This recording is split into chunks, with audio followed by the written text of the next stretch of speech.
तर विद्यार्थी मित्रांनो, आज आपण आंतरराष्ट्रीय राजकारण या पेपर क्रमांक 4 मधील राष्ट्रीय सत्ता आणि राष्ट्रीय सत्तेची संकल्पना आणि त्याचे घटक आपण अभ्यासणार आहोत। तर आपण बघतोय की सत्ता हा राजकारणाचा एक केंद्रबिंदू राहिला आहे आणि राष्ट्रीय सत्ता जी आहे, राष्ट्रीय सत्ता हा आंतरराष्ट्रीय राजकारणाचा एक महत्त्वपूर्ण केंद्रबिंदू मानला जातो। म्हणजे मार्गेंटाऊने ज्याप्रमाणे सांगितलं की राष्ट्रीय हिताच्या दृष्टिकोनामधून किंवा राष्ट्रीय हित साध्य करण्यासाठी प्रत्येक राष्ट्र जे आहेत, प्रत्येक राष्ट्र हे सत्तेमध्ये आपापल्या राष्ट्रीय सत्तेमध्ये वृद्धी घडवून आणण्याचा प्रयत्न करत असतात। त्यामुळे आंतरराष्ट्रीय राजकारणाच्या दृष्टिकोनामधून राष्ट्रीय सत्ता जी आहे, राष्ट्रीय सत्ता हे महत्त्वाचं किंवा महत्त्वपूर्ण घटक मानले जाते। आपण बघतो की एखाद्या राष्ट्राची क्षमता किंवा एखाद्या राष्ट्राचा आंतरराष्ट्रीय राजकारणामधील असणारा प्रभाव जो आहे त्याचं एक आपण अध्ययन जर करायला गेलं तर त्यामध्ये प्रामुख्याने की मुख्यत्वे करून त्या राष्ट्राची असणारी क्षमता म्हणजे आंतरराष्ट्रीय राजकारणाला प्रभावित करणारी तर या दृष्टिकोनामधून सगळ्यात मिळत असते। त्यामुळे राष्ट्रीय सत्तेच्या अनुषंगाने आपण जर विचार जर केलं किंवा राष्ट्रीय सत्तेच्या अनुषंगाने आपण जर आंतरराष्ट्रीय राजकारणाचं अध्ययन केलं तर विविध राष्ट्र जे आहेत किंवा विभिन्न राष्ट्र जे आहेत हे विभिन्न राष्ट्र हे सत्ता काबीज करण्यासाठी किंवा सत्ता मिळवण्यासाठी सतत प्रयत्नशील असतात। त्याचबरोबर राष्ट्रीय सत्तेच्या अनुषंगाने आपण जेव्हा विविध घटकांची किंवा विविध बाबींची आपण जेव्हा चर्चा करतो तर राष्ट्रीय सत्ता जी आहे, राष्ट्रीय सत्ता कशाला म्हटलं जाते की साधारणतः राष्ट्राचं रक्षण करणे, त्याचबरोबर हितसंबंध जपणे ह्या दोन बाबी महत्त्वाच्या आहेत की राष्ट्राचं रक्षण करणे परकीय आक्रमणांपासून, युद्धापासून किंवा इतर अन्य घटक जे आहे याचं रक्षण करणे, त्याचबरोबर परराष्ट्रासंदर्भामध्ये आपण व्यवहार करताना किंवा व्यवहाराचं नियमन करताना आपल्या राष्ट्राच्या अनुषंगाने त्याचं हितसंबंधाचं रक्षण करणे ही जी क्षमता जी आहे किंवा हितसंबंध जपणे ही जी क्षमता जी आहे या क्षमतेला राष्ट्रीय सत्ता असं म्हटलं जातं। परत एकदा रिपीट करतो विद्यार्थी मित्रांनो मी की राष्ट्रीय सत्ता म्हणजेच काय, एखाद्या राष्ट्राजवळ असणारी राष्ट्राचं रक्षण करण्यासाठी आणि राष्ट्राचे हितसंबंध जपण्यासाठी जी क्षमता असते त्या क्षमतेला राष्ट्रीय सत्ता असं म्हटलं जातं। त्याचबरोबर आपण घटकांकडे वळूया की या अनुषंगाने किंवा या माध्यमातून आपण जर बघितलं तर विभागणीच्या दृष्टिकोनातून आपण जर बघितलं तर राष्ट्रीय सत्ता ही काही विभाग असे आहेत की ज्या आधारावर आपल्याला परिमाणीकरण म्हणजे संकेत मोजता येते आणि ज्यांचं परिमाणीकरण होत नाही म्हणजे जे संकेत मोजता येत नाही अशी सुस्पष्ट विभागणी जी आहे, सुस्पष्ट विभागणी राष्ट्रीय सत्तेच्या घटकांमधील करता येते। त्यामध्ये प्रामुख्याने आपण जे परिमाणीकरण मोजता येतो की जे परिमाणीकरण आपल्याला संख्येमध्ये मोजता येते त्यामध्ये प्रामुख्याने आपण बघतोय भौगोलिक घटक असेल, नैसर्गिक संसाधने असतील, आर्थिक विकास असेल किंवा लष्करी सामर्थ्य असते यांची मोजदाद किंवा संख्येने मोजता येते। मात्र काही घटक असे आहेत किंवा काही प्रकार असे आहेत राष्ट्रीय सत्तेचे किंवा घटक ते आपल्याला मोजता येत नाही। ज्याप्रमाणे आपण शासन पद्धती बघतोय, विचारप्रणाली बघतोय, राजकीय नेतृत्व बघतोय किंवा नोकरशाही हा त्यामधील एक घटक बघतोय तर त्यांचं मोजदाद करता येत नाही। राष्ट्रीय सत्ता आंतरराष्ट्रीय राजकारणाच्या अनुषंगाने अतिशय महत्त्वपूर्ण संकल्पना मानली जाते आणि एखाद्या राष्ट्राची राष्ट्रीय क्षमता जी आहे ही राष्ट्रीय क्षमता किंवा राष्ट्रीय सत्ता आंतरराष्ट्रीय राजकारणाला सुद्धा प्रभावित करू शकते। आपण क्रमानुसार आपण राष्ट्रीय सत्तेचे जे विविध घटक जे आहेत हे विविध घटक जसं भौगोलिक घटक आहे, नैसर्गिक घटक आहे, वैचारिक घटक आहे, विचारप्रणाली आहे, मानवी लोकसंख्या आहे, नेतृत्व आहे, हे विविध घटक आजच्या या व्हिडिओ लेक्चरच्या माध्यमातून आपण किंवा या लेक्चरच्या माध्यमातून 3 घटक आपण अभ्यासणार आहोत। यामध्ये प्रामुख्याने पहिला घटक जो आहे हा भौगोलिक घटक। भूगोल हा जो आहे की भौगोलिक घटक हा राष्ट्रीय सत्तेच्या दृष्टिकोनातून महत्त्वाचा आहे। सुरुवातीला प्रारंभीला हाच घटक जो आहे हाच घटक राष्ट्रीय सत्तेचं एकमेव घटक म्हणून ओळखला जायचा। त्यामुळे आज अलीकडे बघतो की जिओग्राफी आणि पॉलिटिक्स या दोन विषयाच्या माध्यमातून भूराज्यशास्त्र किंवा जिओ पॉलिटिक्स असं महत्त्वाचा विषय जो आहे, महत्त्वाचा विषय उदयास आलेला आहे की नवीन विषय उदयाला आलेला आहे। त्याचबरोबर भूगोल जो आहे, भूगोल याच्यामध्ये बदल होत नाही, याच्यामध्ये किंवा याच्यामध्ये स्थित्यंतर होत नाही. भूगोल हा स्थिर स्वरूपाचा घटक आहे. मग या भौगोलिक घटकामध्ये राष्ट्रीय सत्तेच्या अनुषंगाने कोणकोणत्या घटकांचा समावेश होतो? पहिल्यांदा भौगोलिक विस्तार किंवा आकार, की राष्ट्रीय सत्तेच्या अनुषंगाने आपण जर बघितलात तर विद्यार्थी मित्रांनो, की त्या राज्याचं म्हणजेच राष्ट्राचं जे भौगोलिक आकार आहे किंवा विस्तार जो आहे हा सगळ्यात महत्त्वाचा घटक मानला जातो किंवा महत्त्वपूर्ण घटक मानला जातो. आपण जर बघितलं किंवा आपण जर अभ्यासलं तर मी जसं म्हटलोय की आपण जशी चर्चा करतोय की भौगोलिक घटक हा सुरुवातीला किंवा प्रारंभीला एक देशाचा किंवा त्या राष्ट्राचा एक महत्त्वाचा घटक किंवा एक महत्त्वपूर्ण घटक म्हणून मानला जातो. तर पूर्वीच्या काळी एकच घटक म्हणजे राष्ट्राची राष्ट्रीय सत्ता निर्धारित करण्यामध्ये भूगोल किंवा भौगोलिक घटक जो आहे हा भौगोलिक घटक महत्त्वाचा मानला जातो.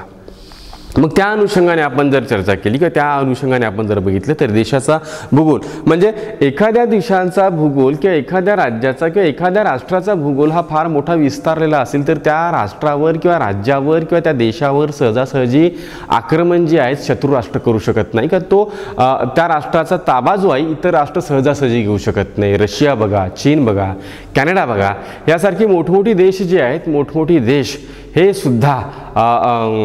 देश सुद्धा या राष्ट्रावर सहजासहजी आक्रमण करता येत नाही. त्याचबरोबर की ज्या देशाचं भूगोल चांगलं आहे, सुपीक आहे, त्या देशांमध्ये एक अन्नधान्याची विपुलता जी आहे, अन्नधान्याची विपुलता फार मोठ्या प्रमाणामध्ये आपल्याला मिळते. जसं अमेरिका की मोठ्या भूप्रदेशाचा फायदा असं पण होतो की देशाच्या किंवा राष्ट्राच्या मध्यभागी आपल्याला यंत्र कारखाने सुरू करता येतात किंवा त्याचबरोबर साम्राज्यवादी नीती जी आहे किंवा साम्राज्यांची एक प्रकारची साम्राज्यवादाच्या माध्यमातून नवीन राज्यसुद्धा हस्तगत करता येतात किंवा मिळवता येतात. तर भौगोलिक हा घटक किंवा भौगोलिक घटकामध्ये राष्ट्रीय सत्तेच्या अनुषंगाने त्या राष्ट्राचा किंवा त्या राज्याचा किंवा त्या देशाचा आकारमान कसा आहे किंवा भौगोलिक विस्तार कसा आहे यावरूनही त्या देशाचं राष्ट्रीय सत्ता जी आहे, राष्ट्रीय सत्ता ही कळत असते.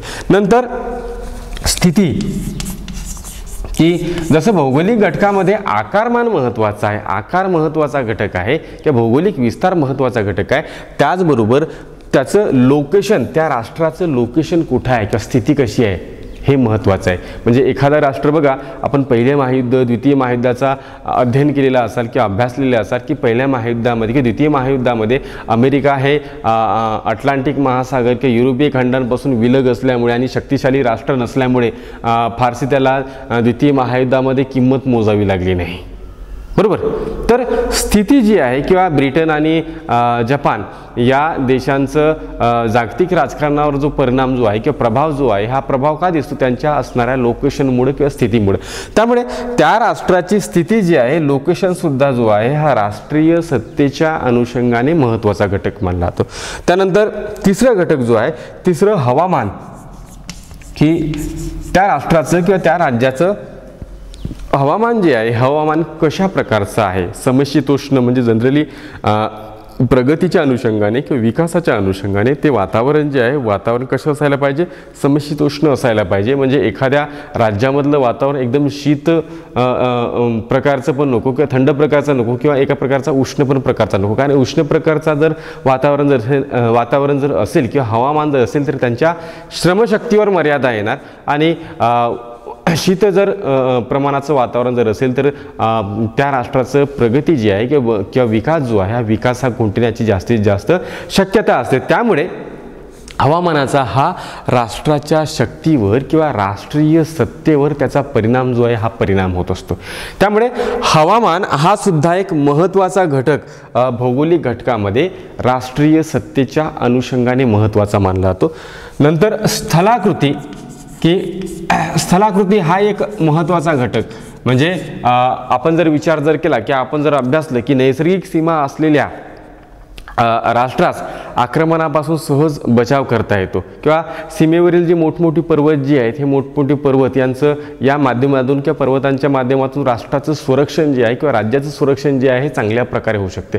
म्हणजेच स्थलाकृती सुद्धा राष्ट्रीय सत्तेच्या अनुषंगाने हे महत्त्वाचं मानलं जाते. आणि शेवटचं याच्यामध्ये भौगोलिक घटकामध्ये राष्ट्रीय सत्तेच्या अनुषंगाने आपण जर विचार केला तर सीमा म्हणजेच बाउंड्री, हा घटकसुद्धा महत्त्वाचा किंवा महत्त्वपूर्ण मानला जाते. सीमा ह्या प्रामुख्याने दोन प्रकारच्या असतात, एक नैसर्गिक सीमा आणि दुसऱ्या कृत्रिम सीमा.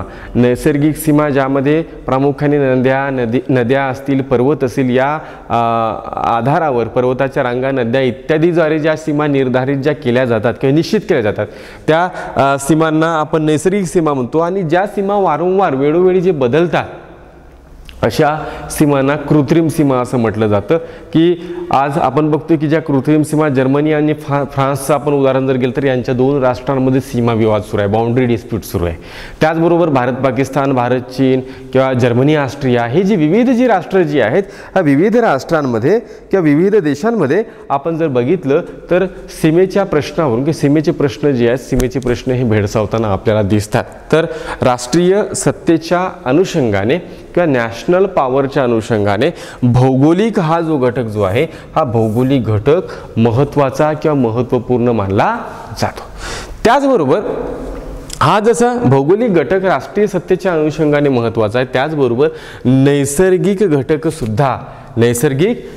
सुद्धा महत्त्वाचं मानलं जातं. त्यामध्ये प्रामुख्याने आपण जर बघितलं की नैसर्गिक घटकामध्ये कोणती बाब महत्त्वाची आहे तर सगळ्यात अगोदर अन्नधान्य.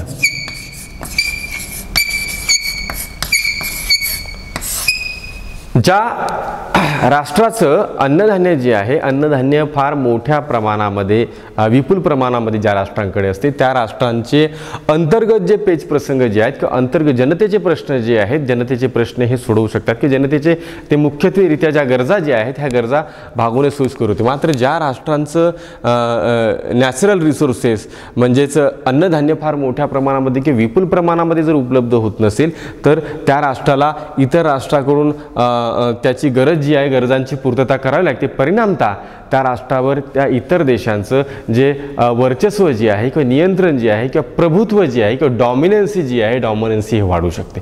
त्यामुळे अन्नधान्याने विपुल असणारी राष्ट्र, फार मोठ्या प्रमाणामध्ये असणारी राष्ट्र, साठा ज्यांच्याकडे, ती राष्ट्र प्रगतीपथावर नेहमीच जात असतात. त्यामुळे नैसर्गिक घटकसुद्धा हा राष्ट्रीय सत्तेच्या अनुषंगाने एक महत्त्वाचा मानला जातो. अमेरिका असेल किंवा रशिया असेल, ही राष्ट्र अन्नधान्याने फार मोठ्या प्रमाणामध्ये विपुल प्रमाणामध्ये मानला जातो. यांच्याकडे फार मोठ्या प्रमाणामध्ये धान्यांचा साठा आहे, त्यांच्याकडे टंचाई निर्माण होत नाही. या दृष्टिकोनातून आपण जर भारताचं बघितलं तर भारताची थोडीशी बाजू जी आहे, बाजू ही कमकुवत स्वरूपाची आहे. मात्र अन्नधान्यांच्या बाबतीमध्ये नॅचरल रिसोर्सेसमध्ये किंवा नॅचरल फॅक्टर्समध्ये हा एक महत्त्वाचा घटक, हा अन्नधान्य हा एक महत्त्वाचा मानला जातो. दुसरं की यामध्ये कच्चा माल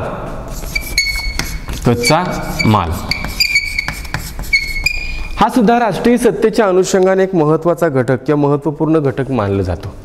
कुठलं? कच्चा माल. की ज्या राष्ट्राकडे की देशाचा औद्योगिक विकास जो आहे, देशाचा औद्योगिक विकास हा कशावर अवलंबून असतो तर कच्च्या मालावर अवलंबून असतो. कशावर? कच्च्या मालावर.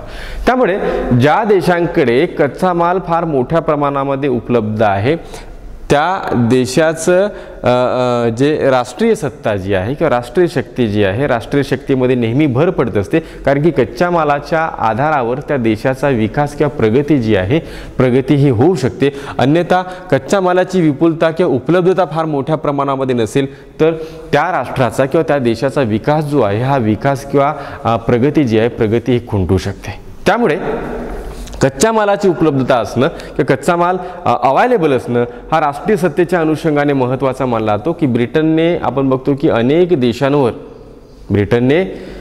देशांवर जे राज्य जे केलं किंवा ब्रिटनने अनेक देशावर किंवा अनेक राष्ट्रांवर जे प्रभुत्व जे मिळवलं ते कच्च्या मालाच्या आधारावर, म्हणजे कच्च्या मालाची एक प्रकारची आयात करायची, ते पक्क्या मालामध्ये त्याचं रूपांतर करायचं आणि बाजारपेठेमध्ये ते विकलं जायचं.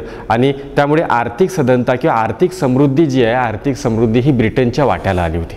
त्यामुळे आणि त्या दृष्टिकोनातून त्यांच्या राष्ट्रीय सत्तेमध्ये जी आहे, राष्ट्रीय सत्तेमध्ये भर पडली होती किंवा वृद्धी होत गेली. त्यामुळे कच्च्या मालाची उपलब्धता असणं म्हणजेच हा सुद्धा राष्ट्रीय सत्तेच्या अनुषंगाने एक महत्त्वाचा घटक किंवा महत्त्वपूर्ण घटक मानला जातो.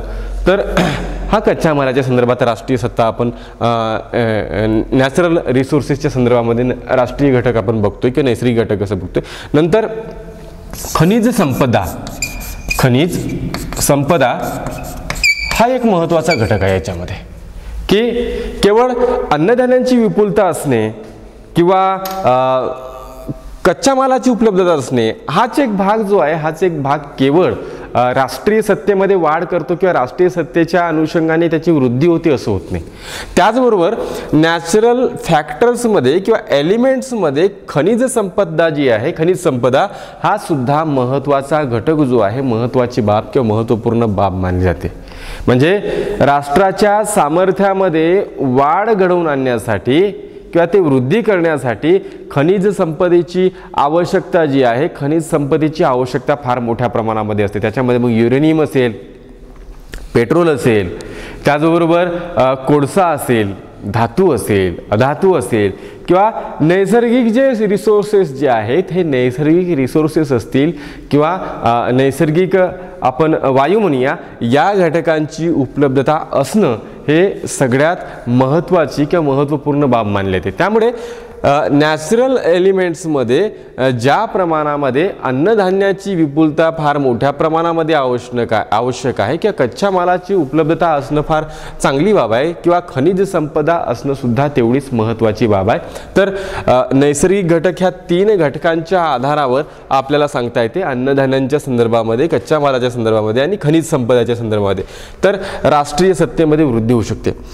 तिसरं आपण बघतोय की वैचारिक घटक सुद्धा हा एक महत्त्वाचा भाग आहे, की राजकीय चिंतनाच्या क्षेत्रात आपण जर बघितलं तर विचार प्रणाली जी आहे, विचार प्रणाली ही महत्त्वाची मानली जाते. म्हणजे एखाद्या राष्ट्रीय व्यवस्था किंवा राजकीय व्यवस्था आपल्याला जर समजून घ्यायची असेल किंवा एखाद्या राजकीय व्यवस्थेचा आपल्याला अभ्यास जर करायचा असेल तर त्या राष्ट्रांमध्ये असणारी जी तत्कालीन विचार प्रणाली जी आहे, या विचार प्रणालीचा किंवा आयडियॉलॉजीचा अभ्यास करणं महत्त्वाचं आहे. त्यामुळे आंतरराष्ट्रीय राजकारणाला प्रभावित करण्यामध्ये किंवा ते प्रभावी पुढे नेण्यामध्ये विचार प्रणाली जी आहे किंवा आयडियॉलॉजी जी आहे, आयडियॉलॉजी हे महत्त्वपूर्ण साधन मानली जाते.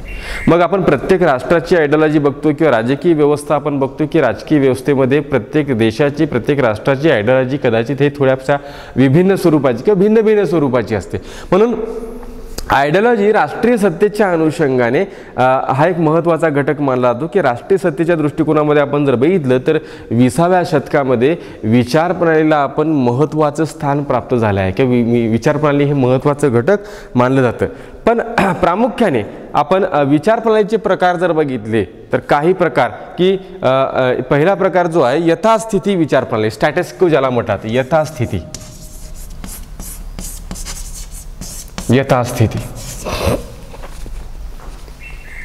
या विचार प्रणालीमध्ये की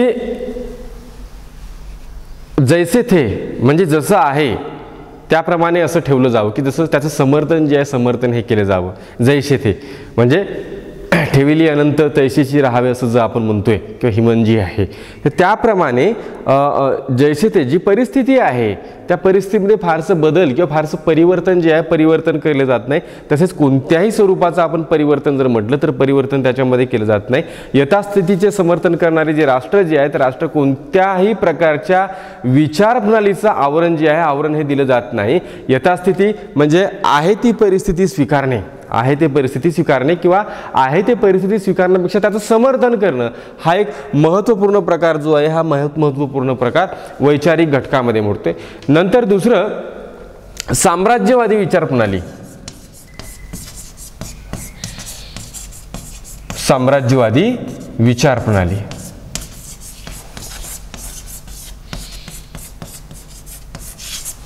साम्राज्यवादी विचार प्रणालीमध्ये आपण बघितलं की साम्राज्यवादाचा पुरस्कार करणारी जी राज्ये जी आहेत ते आपल्या स्वार्थासाठी कोणत्या ना कोणत्या विचार प्रणालीचा जो आहे पुरस्कार करताना किंवा स्वीकार करताना दिसतात. यथास्थितीमध्ये परिवर्तन जे आहेत परिवर्तन करणे आवश्यक असल्यामुळे या विचार प्रणालीमध्ये वेगवेगळी राज्य हस्तगत करण्यासाठी किंवा मिळवण्यासाठी या विचार प्रणालीमध्ये परिवर्तन जो असतो, परिवर्तन हा महत्त्वाचा घटक मानला जातो. त्यानंतर शेवटचं याच्यामध्ये की संदिग्ध विचार प्रणाली.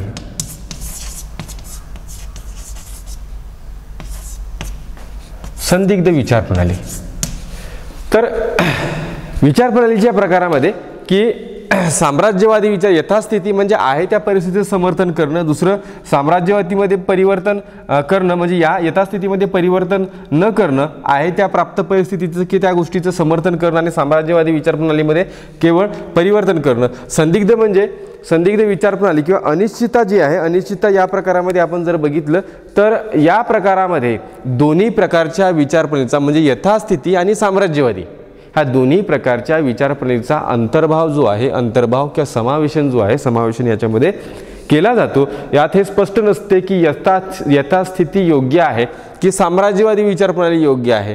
त्यामुळे या विचारप्रणालीला संदिग्ध किंवा अनिश्चित विचारप्रणाली असं म्हटलं जाते की राष्ट्रवादाची निर्मिती करण्यासाठी, बघा, राष्ट्रवादाची निर्मिती करण्यासाठी एक राष्ट्रीय नॅशनल आयडेंटिटी मिळवून घेण्यासाठी, त्याचबरोबर प्रभाव निर्माण करण्यासाठी, सत्ता प्राप्तीसाठी किंवा परराष्ट्रीय धोरणांच्या निश्चितीसाठी किंवा आरेखनासाठी वैचारिक घटक जो आहे, वैचारिक घटक हा सगळ्यात महत्त्वाचा किंवा महत्त्वपूर्ण घटक मानला जातो. आणि राष्ट्रीय सत्तेच्या अनुषंगाने एक महत्त्वपूर्ण घटक म्हणून याची महत्त्वपूर्ण घटक म्हणून आंतरराष्ट्रीय राजकारणाच्या राष्ट्रीय सत्ता या घटकामध्ये त्याची महती सांगितली जाते किंवा महत्त्वपूर्ण मानला जाते. तर अशा प्रकारे विद्यार्थी मित्रांनो, आपण राष्ट्रीय सत्ता, आंतरराष्ट्रीय राजकारण या पेपरमधील राष्ट्रीय सत्ता, राष्ट्रीय सत्तेची संकल्पना आणि त्याचे घटक, काही घटक आपण अभ्यासले. त्याच्यामध्ये आपण बघितलं की प्रत्येक राष्ट्राचं हितसंबंध जपण्यासाठी किंवा राष्ट्रांचं रक्षण करण्यासाठी जी क्षमता राष्ट्राकडे जी असते त्या क्षमतेला राष्ट्रीय सत्ता असं म्हटलं जातं. त्या राष्ट्रीय सत्तेमध्ये विविध घटक आहेत. मग त्याच्यामधील आपण 3 घटक आपण अभ्यासले. त्याच्यामध्ये पहिला घटक जो आहे तो भौगोलिक घटक. भौगोलिक घटक हा कशावरून ठरतो? आकारावरून ठरतो, स्थितीवरून ठरतो, हवामानावरून ठरतो, त्याचबरोबर त्याच्यामध्ये स्थलाकृतीवरून ठरतो, सीमेवरून ठरतो. मग भौगोलिक घटक हा सुद्धा राष्ट्रीय सत्तेच्या अनुषंगाने एक महत्त्वाचा घटक किंवा महत्त्वपूर्ण घटक असं मानला जातो.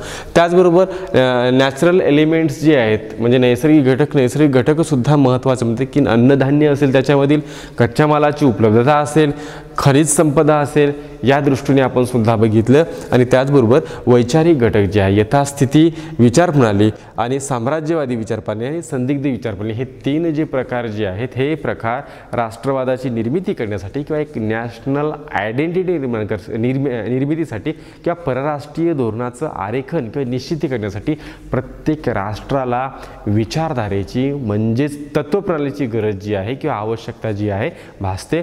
त्या विचारप्रणालीच्या आधारावर व्यक्तींची, समाजाची, समूहाची, राष्ट्राची, राज्याची किंवा देशाची ही ओळख असते. आणि आंतरराष्ट्रीय राजकारणावर 20व्या शतकामध्ये आपण जर बघितलं तर विचारप्रणालीचं युग जे आहे किंवा आधुनिक काळामध्ये त्याला विचारप्रणालीचं युग म्हटलं जातं. आणि प्रत्येक राष्ट्राची अशी स्वतंत्र अशी कुठली ना कुठली किंवा कोणत्या प्रकारची विचारधारा असते किंवा तत्त्वप्रणाली असते की त्या आधारावर त्या राष्ट्राचं मार्गक्रमण जे आहे, मार्गक्रमण सुरू असतं. तर अशा पद्धतीने आपण राष्ट्रीय सत्ता, संकल्पना आणि त्याचे 3 घटक आपण अभ्यासले. पुढच्या व्हिडिओ लेक्चरमध्ये उर्वरित राहिलेले म्हणजेच वैचारिक घटकानंतर नेतृत्व असेल किंवा मानवी लोकसंख्या असेल किंवा तिथली शासन पद्धती असेल, हे जे घटक जे आहेत हे घटक आपण अभ्यासूया. धन्यवाद.